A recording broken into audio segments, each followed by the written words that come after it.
Hi, everybody. Roger Lajoie with my good friends, Make That Great Friends, Jim Rooney, Chris DePiro, our Teammates podcast. We're going to be talking about our principles in our podcast. Hope you enjoy them, and thanks for taking the time to join us here on our YouTube channel. Gentlemen, first of all, I got to say happy birthday. We're 200 years old. I can't say who's the who's who, but 200 years. We've been around a long time and a lot of experience, and it's great to be here with you guys. I consider you great friends. In fact, I'm so grateful for both of you. Thank you. Thank you. I'm gratitude for both of you, because our first principle of teammates is have an attitude of gratitude. Be grateful. And Chris, we talk about this all the time, but how important is it to any walk of life, no matter what you're doing, to be grateful for what you've got, no matter what you've got? It's a challenge, and certainly a lot of people do find it challenging because every day has different challenges, and the ability to kind of reach out and say, okay, I'm grateful for X, Y, Z is always a tough thing to do, especially if you're going through a hard time. And for people who are going through great times, then it's easy to be grateful. I guess the point being is the consistency of your gratitude, I think, is how you can kind of manage through those challenging times and the tough times. I think that's the biggest piece, is being able to stay consistent with your gratitude. Jim, I got to think too. You got to find something to be grateful for. Chris brings up a great point in terms of some days it's easier. Things are going well. I hit a lottery win. I've got a great relationship going. My health is good. But when things go bad, there are still, on the worst of days, something good.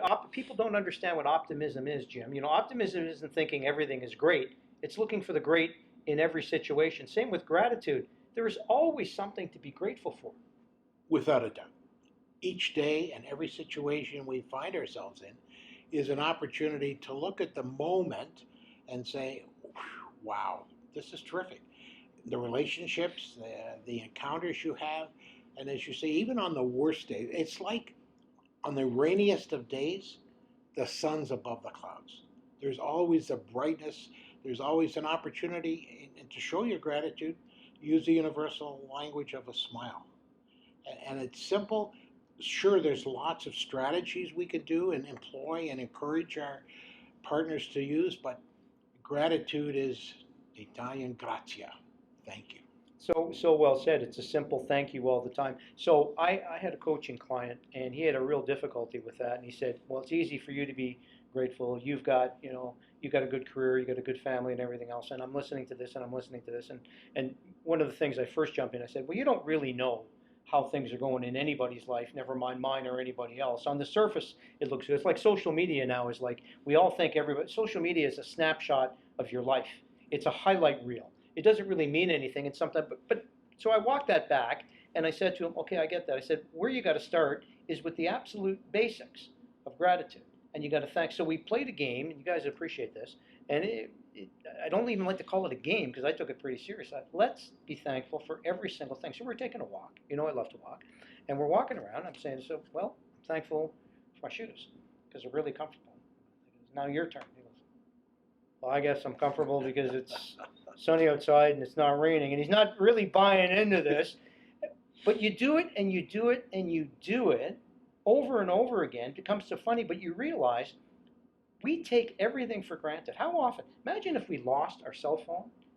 You ever lose anything that's really important and then you find it, oh man, thank God I found my phone. How about you take a moment to be grateful for your phone? Because if you don't, Chris, if you are not grateful for something, it's like you don't even have it.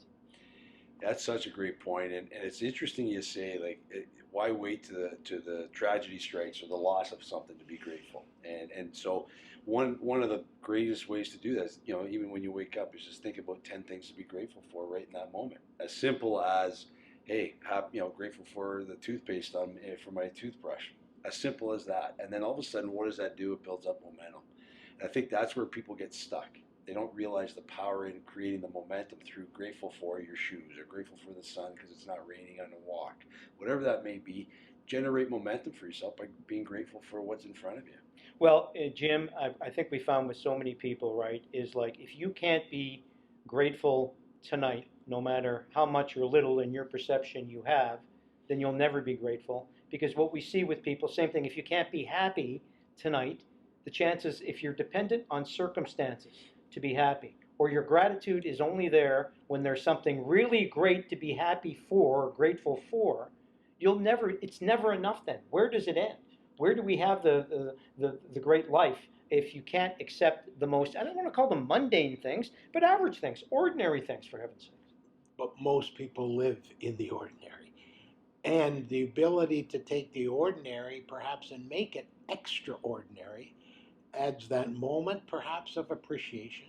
But I often think that gratitude, like any element of life, to do it well, you got to practice it.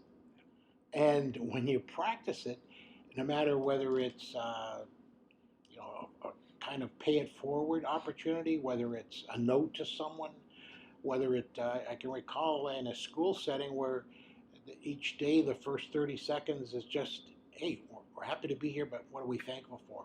3 people, I'm grateful, bingo.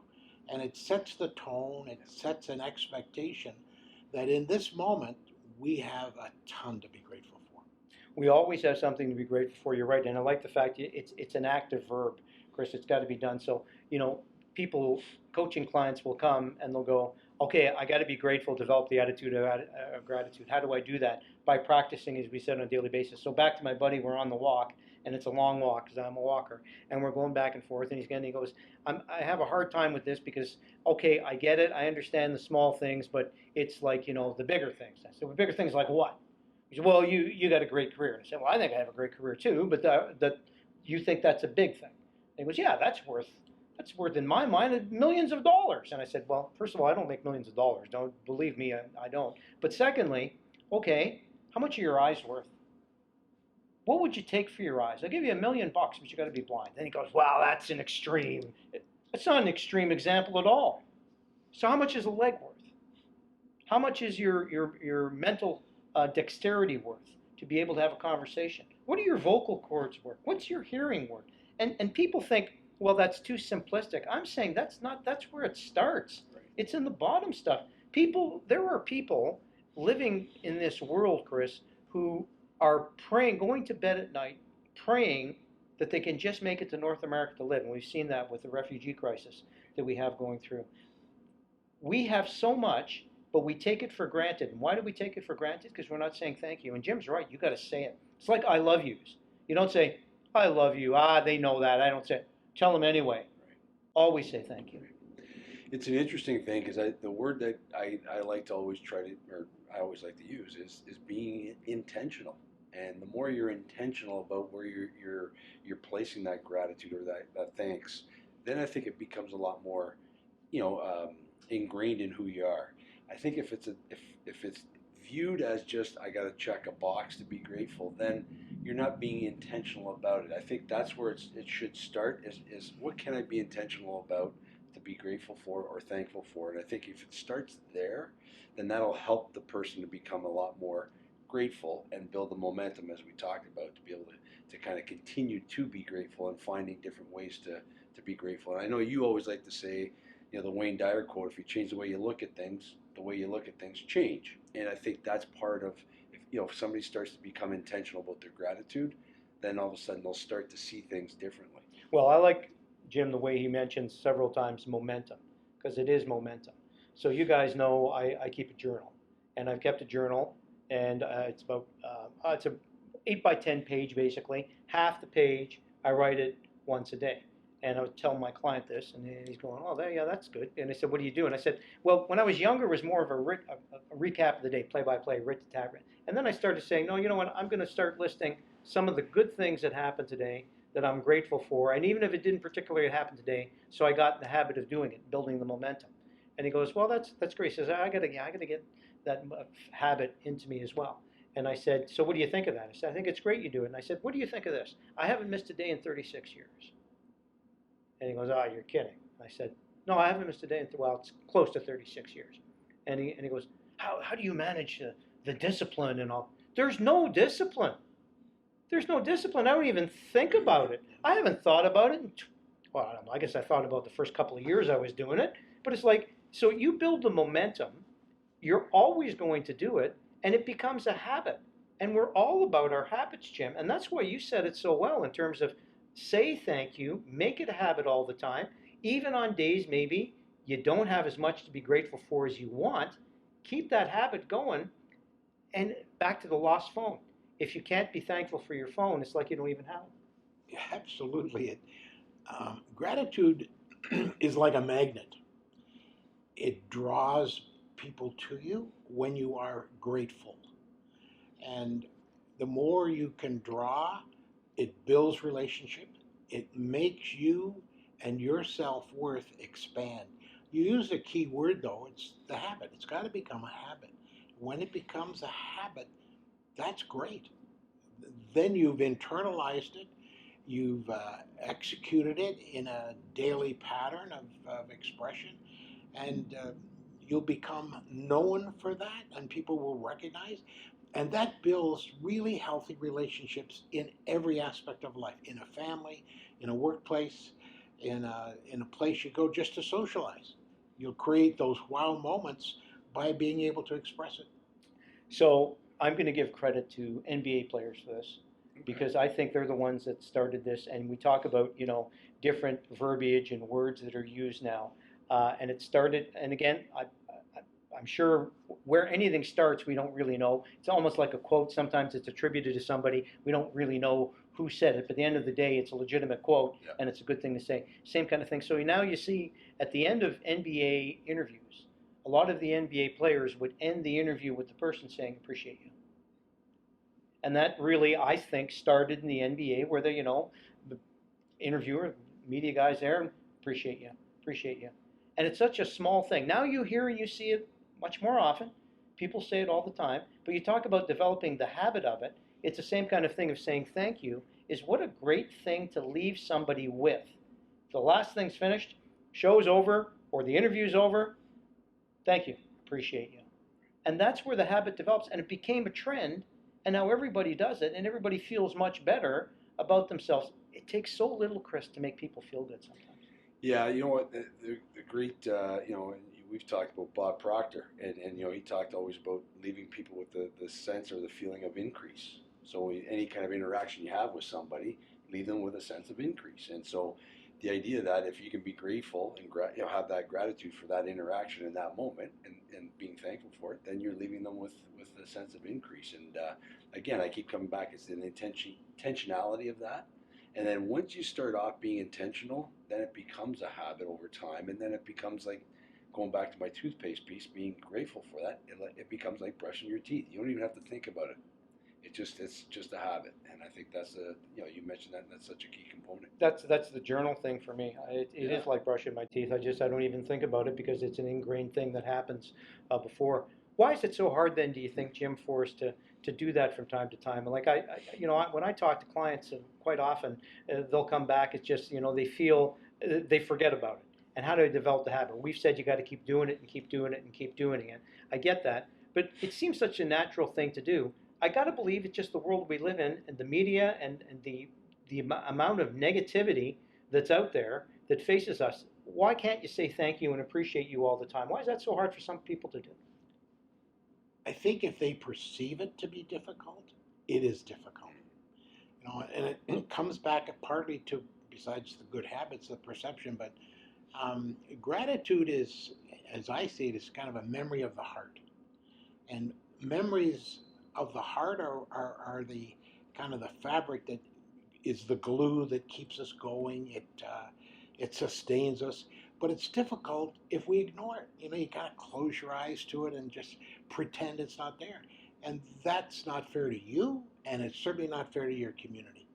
So, That's 100% correct. And another thing too, in terms of people's perception of the world and reality. So I had a client years ago who really challenged me on this all the time.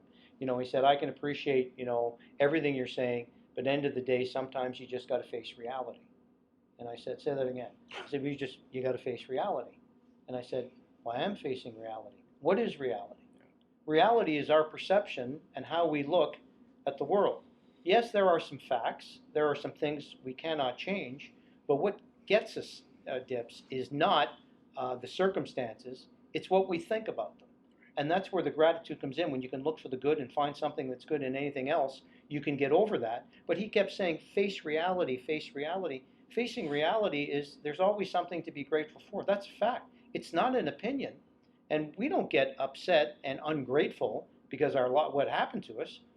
It's what we think about what happened to us that made us ungrateful. That's where we got to have that basic. That's why these 10 principles, something you've got to do all the time. And be grateful is number one. Yeah, I mean the reality component. It's that question or that thought process has come to me too, where people said, "Hey, you got to face reality." My response has always been, "Whose reality? Yours?" And I think that's the piece. As a former hockey coach, I used to always look at it. The 23 players on my team had 23 different realities that they were experiencing the game through. And I think that I read that somewhere, and it became something that I thought of. And certainly, there's a collective culture that we would create or try to to embed with the team. But the idea is that everybody has this different reality in which they're looking at, or a lens that they're looking at.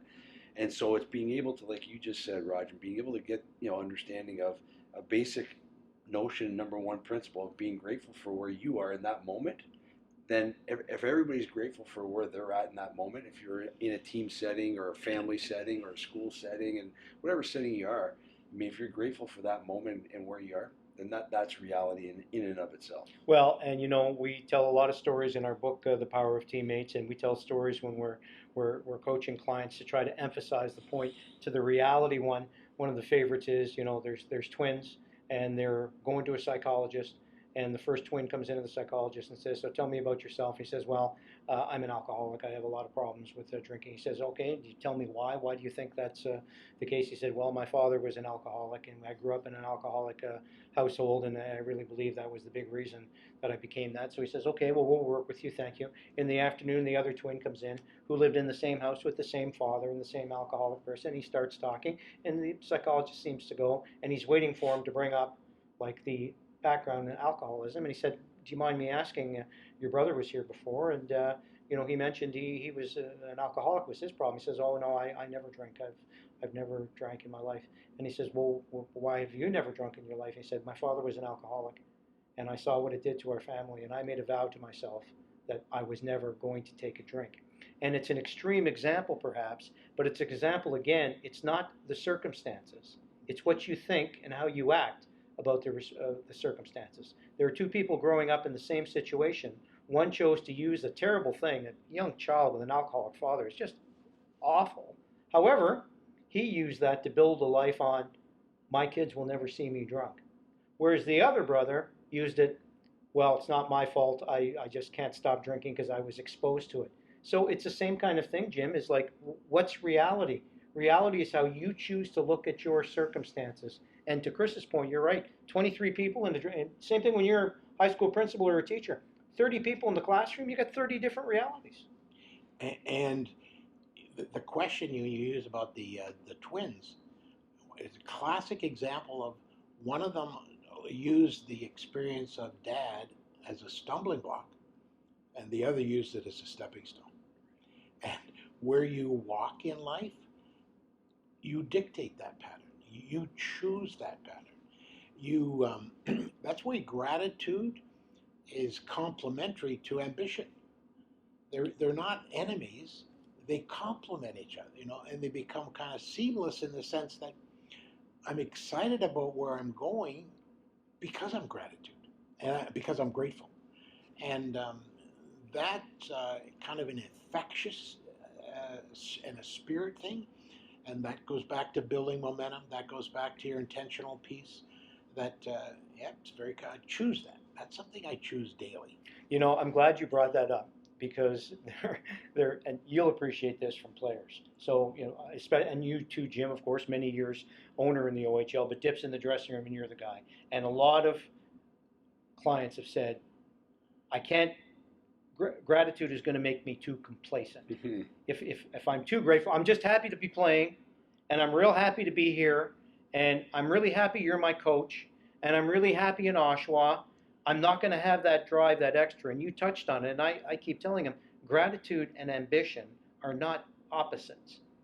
Being grateful will not make you will not want more. You'll just be happy for what you've already got. And for, I guess, especially some of the macho kids and people in sports look at it, no, you have to have that drive. And I've seen businessmen who are like that as well. They say, no, you have to have that constant drive, or you're never going to make it. It's not an either or. And that constant drive and constant drive, we've seen it in sports guys in walks of life. Some guys have won multiple Stanley Cups and won hundreds of millions of dollars, and they're still miserable. Right. And there are guys who have won nothing who are happier. So when you look at the end of the day, it's not an opposite thing. So the player says, "Hey, that's nice, but you know what? That's too soft for me. You got to be real harsh." What would your reaction be if a player told you that? Yeah, you know what? Great commentary, and I think the idea for me is we're touching upon the idea of circumstances providing happiness, or circumstances being where we find happiness, or we find fulfillment, or whatever. That's not the case. We bring, as Jim says, you choose to bring what you want to bring to a situation. So I'd say to a player, or somebody sits there, say, who challenged me on that, having drive is great. I mean, that's it's needed for success, ambition, drive, all those things. But being grateful along the way is part of that process, the stepping stone. And I think that's where the education of somebody, it doesn't need to be either or, it can be both and it should be both and, because along the way you need to be grateful. Otherwise you'll keep chasing, and that pot of gold isn't at the end of the rainbow at all. So you have to be grateful for where you are, so you then can feel a little bit fulfillment in that moment, a little bit of happiness in that moment, as opposed to thinking, when I win this, or when I do this, or I have this accomplished, I'll be happy. I'll be grateful. Well, why not be grateful along the way? Because then you can still be ambitious and have that drive. If you can't be grateful tonight, if you can't be happy tonight, you're life. Unfortunately, you're probably never going to be happy, regardless of where you're at. It's never enough. I've mentioned athletes, Jim, who are so successful, and that's the thing. Over and over again, it's been proven. You guys know, and you're both heavy readers, as am I. Over and over again, people have demonstrated is that you reach a certain level of wealth, a certain level of physical comfort. Your home, you're not in any danger of being out on the street, and the circumstances of your life, whether it's money, whether it's championships, whatever, is great, but it does not substantially add to your happiness. And a lot of reasons it doesn't add to the happiness. It gives you the momentary blast. You win the cup. You go to win the OHL final. You win the Memorial Cup in Guelph. That's fantastic. That's not lasting, because it'll be the next one. It never becomes enough. And to Chris's point, that's exactly right. That's why we've seen over and over again, and I'm not going to mention any names, but I've known some of the incredibly wealthy people who I would describe as ungrateful, unhappy, and downright miserable at times. And you think, how, with those circumstances, could you possibly not be movie actors, people whose lives collapse? You've got everything. No, they don't have everything, because it's never enough. They're never grateful. They're always striving. And Jim, it's a fine line, but people have to understand, if you can't be grateful for what you have tonight, no matter what else you're going to get. Lottery winners, 50% of them have squandered all their money within a year. How is that possible? Because they're not grateful for it. And you use the phrase enough. And we live in a culture at times that, tells us, pushes us, and teases us to keep acquiring, that we don't have enough. We need more of this. Sadly, we become hoarders. We become hoarders of stuff we don't need. And we don't make memories that are important, that fuel us, that inspire us, that create some energy. So I used to say it to our kids at times, when you're having a special moment, or I wish you enough. I wish you enough joy. I like that. I wish you enough happiness. I wish you enough time. Taking that phrase and trying to turn it into kind of a moment of hope, but because you never have enough. So I wish you enough of the important values that are going to drive and sustain you and create you and inspire you. You inspired me by saying that, Jim. Thanks to you and to Chris. And folks, Teammates is all about making your life better, making you look through your life on a positive framework. Our first principle that we talked about today is be grateful.